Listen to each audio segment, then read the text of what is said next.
वो था जिम्नोस्पर्म और एंजियोस्पर्म में। जिम्नोस्पर्म और एंजियोस्पर्म में एक पॉइंट आपका छूटा हुआ था। दरअसल जिम्नोस्पर्म होता है अनावृतबीजी, अनावृतबीजी। ये क्या होता है? अनावृतबीजी। और एंजियोस्पर्म होता है आवृतबीजी। यही पर मिस्टेक हुई थी अनावृतबीजी और आवृतबीजी में। बेसिकली हमें ये पढ़ना है अनावृतबीजी, लेकिन बेसिकली हम क्या पढ़ना है? आवृतबीजी पढ़ना है, लेकिन अनावृतबीजी से कुछ क्वेश्चन बनते हैं। और ये कैसे क्वेश्चन होते हैं जरा इसको हम ध्यान दें। तो सबसे पहले हम कुछ अनावृतबीजियों के बारे में पढ़ लेते हैं। तो अगर कुछ अनावृतबीजी की बात की जाए दोस्तों, तो पहला है साइकस। क्या साइकस की कुछ विशेषता है? पहली बात दोस्तों, साइकस को हम क्या कहते हैं? जीवित जीवाश्म। क्वेश्चन यहां से बनता है, इसे हम क्या कहते हैं? जीवित जीवाश्म कहते हैं साइकस को। सबसे पहला और इंपॉर्टेंट एग्जांपल, इसको हम जीवित जीवाश्म भी कहते हैं। फिर इसे हम कहते हैं सागोपाम। अब इसको सागोपाम क्यों कहते हैं भाई? क्योंकि इसी से हमको क्या मिलता है दोस्तों? इसी से हमको मिलता है साबूदाना। तो यहां पॉइंट मेंशन करेंगे, साबूदाना प्राप्त होता है। क्वेश्चन बन जाए कि साबूदाना किससे मिलता है, तो फटाफट आपका आंसर क्या होगा कि साइकस से मिलता है। तो जाहिर सी बात है भाई, साबूदाना किससे मिलता है? साइकस के फल से मिलता है। उसके बाद दोस्तों अगला है सिनकोना। यह भी एक उपयोगी पौधा है सिनकोना। इससे भी कुछ उपयोग में लाते हैं, जैसे कि छाल से कुनैन मिलता है। क्या मिलता है? कुनैन। तो सिनकोना की छाल से हमें कुनैन मिलता है। दूसरी बात, कुनैन क्या है? मलेरिया रोधी दवा है। कुनैन क्या होता है? कुनैन मलेरिया रोधी दवा है। इस बात का ध्यान देना। अभी वर्तमान में इस समय क्लोरोक्विन आता है और क्लोरोक्विन के फॉर्म में इसका प्रयोग करते हैं। कुनैन का उपयोग बंद हो गया अब, है ना, तो क्लोरोक्विन का प्रयोग करते हैं। अब देखिए अगला जो प्लांट है, अगला दोस्तों प्लांट है जिसको हम कहते हैं पाइनस यानी कि चीड़। अगला है चीड़। देखिए अब पहली बात, इसके बीज से क्या मिलता है? इसके बीज से मिलता है तारपीन का तेल। बीज से तारपीन का तेल, तारपीन का तेल मिलता है, जो कि एक मोस्ट इंपॉर्टेंट चीज है कि सिनकोना के बीज से ही तारपीन का तेल दोस्तों प्राप्त होता है। इस बात का आप विशेष तौर पर ध्यान रखिएगा। उसके बाद इसमें कुछ पॉइंट और, अब कुछ पॉइंट और क्या है देखो, इसके फल को क्या कहते हैं?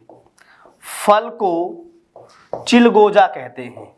क्या कहते हैं? चिलगोजा। या हम कहते हैं इसी के फल को जिम्नोस्पर्म का मेवा। जिम्नोस्पर्म का मेवा कहते हैं इसको कहते हैं जिम्नोस्पर्म का मेवा। इस बात का आप ख्याल करिएगा, इसको जिम्नोस्पर्म का मेवा कहते हैं। अब भाई इससे तारपीन का तेल मिलता है, तो जाहिर सी बात है कि तारपीन के तेल का प्रयोग कहीं ना कहीं होता होगा। जी हाँ, इससे क्या बनता है? रेजिन। ठीक है, रेजिन का प्रयोग कहाँ होता है? पेंट में होता है। वार्निश, इसका प्रयोग भी पेंट में होता है। पॉलिश, स्नेहक, औषधि और साबुन। तारपीन के तेल का प्रयोग इतनी जगह पर होता है, औषधि में, साबुन में, रेजिन में होता है, वार्निश में होता है, पॉलिश में और स्नेहक। स्नेहक का मतलब होता है लुब्रिकेंट, ऐसे पदार्थ जो घर्षण बल को कम करते हैं। तो इसके फल को हम चिलगोजा या जिम्नोस्पर्म का मेवा भी कहते हैं, और ये जो उसका फल उसका नाम चिलगोजा होता है। देखो एक और दोस्तों बचता है जिसका नाम क्या, देखिए मोस्ट इंपॉर्टेंट ये भी है, आपने सुना होगा देवदार। और जो देवदार होता है बड़ा ही विशाल पौधा होता है। एक्चुअली में इसके बीच से हमें एक तेल मिलता है जिसको हम कहते हैं सैंड्रस ऑयल। आपने सुना होगा सैंडे का तेल, सैंड्रस ऑयल उसको कहते हैं। तो सैंड्रस ऑयल कहाँ से मिलता है? सैंड्रस ऑयल प्राप्त होता है देवदार के बीज से मिलता है। और सबसे पहली बात क्या है कि इसकी लकड़ी से हमको कुछ और मिलते, जैसे फर्नीचर मिलते हैं, जो बहुत महंगे महंगे फर्नीचर होते हैं वो इसी से मिलते हैं। रेलवे के स्लीपर हैं जो रेलवे की पटरियों के बीच में प्रयोग में आते थे पहले। रेलवे के स्लीपर महंगे महंगे दोस्तों, फर्नीचर, ये सब कैसे बनते हैं? देवदार से। तो ये चारों प्रमुख रूप से जिम्नोस्पर्म हैं, अनावृत बीजी पौधे हैं। यहाँ से तो क्वेश्चन बनता है, इनके उपयोग से क्वेश्चन बनता है, इस बात का ध्यान देना। लेकिन इनके अलावा कुछ और पौधे हैं जिनसे क्वेश्चन बन सकता है, आइए जरा उनको भी देख लेते हैं।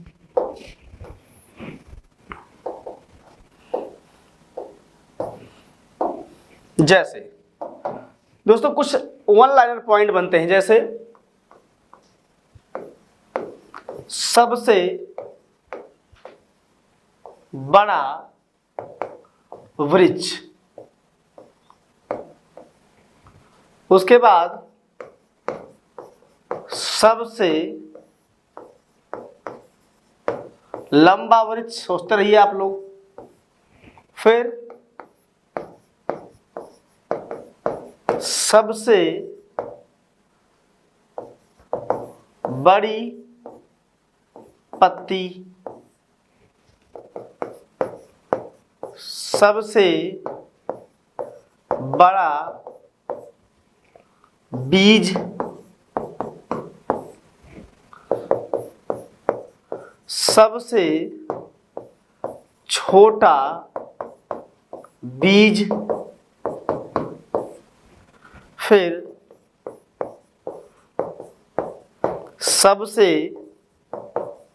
बड़ा पुष्प, ठीक है ना। उसके बाद सबसे छोटा पुष्प। ये कुछ वन लाइनर पॉइंट बनते हैं, मैंने सोचा बता दूं आप लोगों को, अगर नहीं जानते होंगे तो आपको एक आइडिया हो जाएगा इसके बारे में, है ना। अगर बात करें सबसे बड़े वृक्ष की दोस्तों, तो आपने पढ़ा होगा सिकोया। क्या होता है? सिकोया होता है, एक्चुअली में यूएसए कैलिफोर्निया में पाया जाता है दोस्तों सिकोया। ये सबसे बड़ा वृक्ष है, सबसे बड़ा जिम्नोस्पर्म है सिकोया।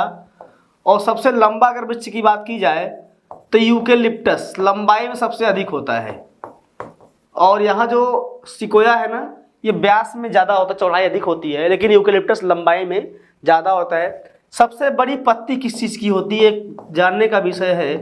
तो एक प्लांट होता है विक्टोरिया रिजिया, एक प्लांट है विक्टोरिया रिजिया, और ये कहाँ होता है? जल में होता है। जिस तरह से कमल की पत्तियाँ नहीं होती, तो कमल की पत्ती की तरह होता है विक्टोरिया रिजिया, सबसे लंबी सबसे बड़ी पत्ती होती है। सबसे बड़ा बीज या फल दोस्तों लोडोसिया का होता है। जब ये फल होता है तो 15 किलोग्राम का, और इसका बीज होता है 10 किलोग्राम का, तो लोडोसिया है सबसे बड़ा बीज और सबसे बड़ा फल। दोनों के मामले में लोडोसिया का फल होता है। और सबसे छोटा बीज किसका होता है दोस्तों? आर्किड का होता है, ध्यान देना। आर्किड पानी में होता है, ये आर्किड का बीज सबसे छोटा होता है। वहीं सबसे बड़ा पुष्प आपने पढ़ाई होगा रैफ्लेसिया का। ये तो बहुत ही इजी क्वेश्चन है, रैफ्लेसिया बार बार पूछा गया है। तो रैफ्लेसिया का सबसे बड़ा पुष्प होता है, वहीं वुल्फिया जो होता है सबसे छोटा पुष्प होता है। वुल्फिया का पुष्प सबसे छोटा पुष्प होता है। ये भी एक फैक्ट बात है, एक इम्पॉर्टेंट बात है, इसको भी आप ध्यान में रखिएगा। तो कुछ वन लाइनर पॉइंट थे, मैंने आपको बताया है। अब देखिए इसके बाद कुछ इम्पॉर्टेंट चीज़ें, और वो इम्पॉर्टेंट चीज़ें क्या है बताना बहुत आवश्यक आप लोगों को है। यानी कि अब हम उस पॉइंट पर डिस्कस करेंगे जहाँ से क्वेश्चंस खूब पूछता है, और इस पॉइंट को लिख दिया मैंने विविध के नाम से, मिसलेनियस, ठीक है ना।